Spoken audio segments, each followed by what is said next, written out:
It is not just one Iron Man. We're all Iron Men.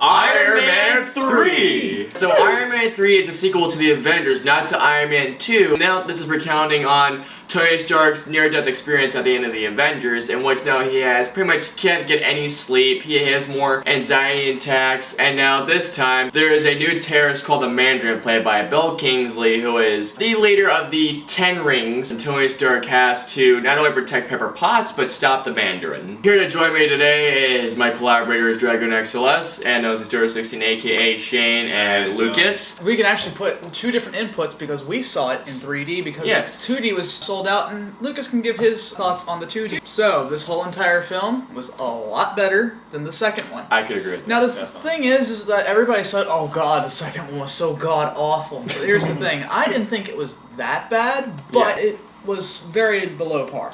Yes, very below par. But with the third one, I went in it without knowing what would happen. I didn't look up any trailers. I didn't look up anything. So you were pretty much blank to this. Yes. Okay. I told you. I was like, I'm not going to know anything that's going to happen in this. I don't know anything. So, that's smart. Yeah. So basically, I came in with a fresh mind, thinking this could possibly be good, and it was. Yes, it was.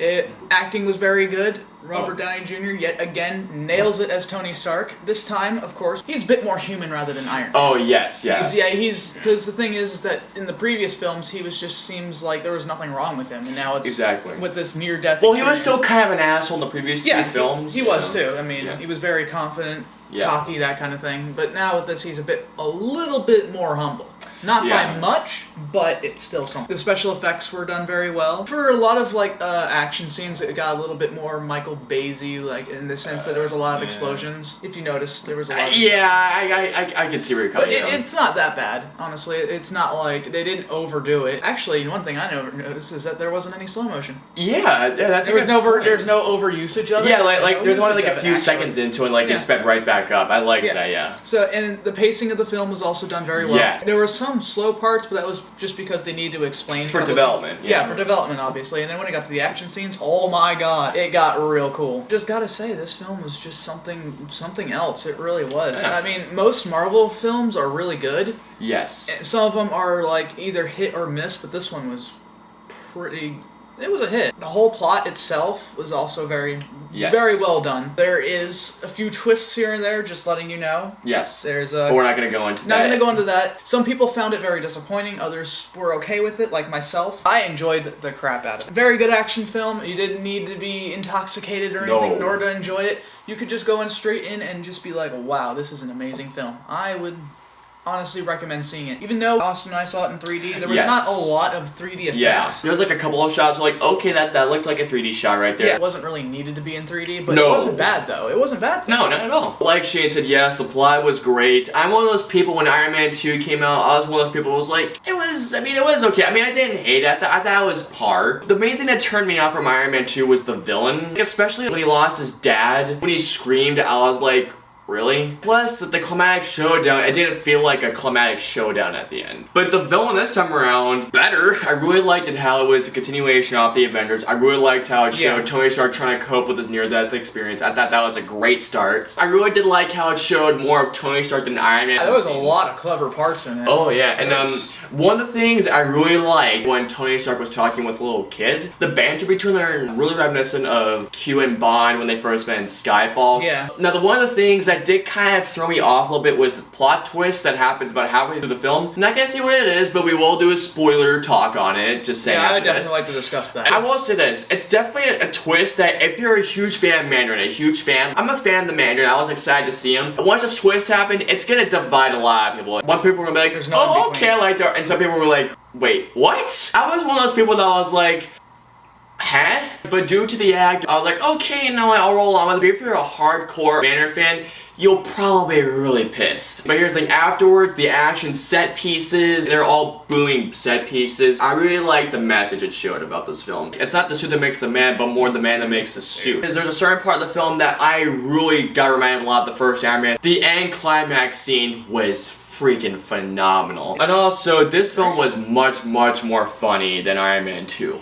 It was hysterical. Oh yeah, there was a lot of hysterical. By the way, there is a cameo from a comic book legend. Every single Marvel film has this person. It has this person here. You have to look for him. And I found it, and I was like, oh my god, there he is! They don't make it too blatantly obvious. Yeah. But keep an eye out. Loved Tony Stark as Iron Man. He embodies Iron Man. Yeah, Robert Downey Jr. He is Tony Stark. He is Tony Stark. Stark. Gwyneth Paltrow was great as Pepper Potts, as always. Ben Kingsley killed it as Mandarin. Guy Pearce was great as well. And the special effects were freaking phenomenal. Oh, yeah. I absolutely love this movie. It was definitely one of my favorite films of the year. I absolutely love Robert Downey Jr. as Iron Man. So he embodied Tony Stark in the best way possible. Pepper Potts was awesomely played by Gwyneth Paltrow. Guy Pearce played the great villain. Ben Kingsley played. I thought it was great. It was funny too. He was funny. Dom Cheadle was also. Oh, I totally forgot about that. Dom Cheadle is always a badass. Oh my no matter god. what he does. If I can add a negative on my end really quickly. Sure.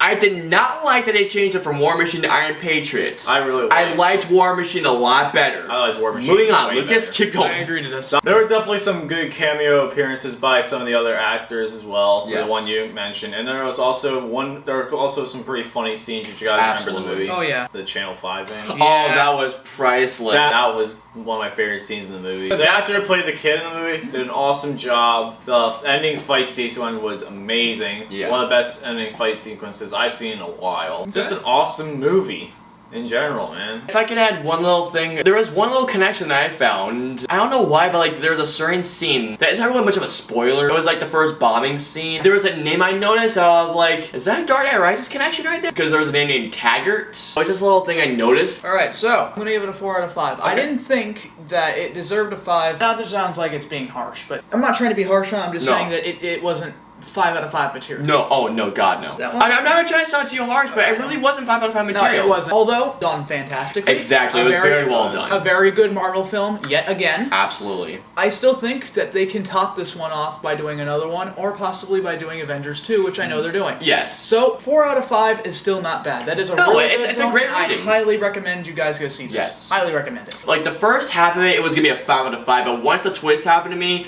I was just like, okay, it's going down a little bit. So I'm gonna give it a 4 out of 5 as well. It's a very well made film. It's funny, it's action packed, great performances all around, great special effects, and not back in very 3D if you have to see in 3D. It has a great message as well. Much better than Iron Man 2, but it is not better than Iron Man 1. I'm gonna give it a 4 1/4 out of 5 stars. Oh, okay. Because I absolutely love this film. It was not 5 out of 5 star material, like you said. Definitely enjoyed it. It definitely was worth the $10. Yes. I had an overall good experience with my friends. And so that was our review of Iron Man 3. I hope you guys enjoyed it. We will be making a spoiler-filled discussion based on the twist of the film. Thank you to both Shane and Lucas for joining in this review. Anytime. And until our spoiler-filled discussion, we will see you guys next time. See you around. See you later. Seriously, do it.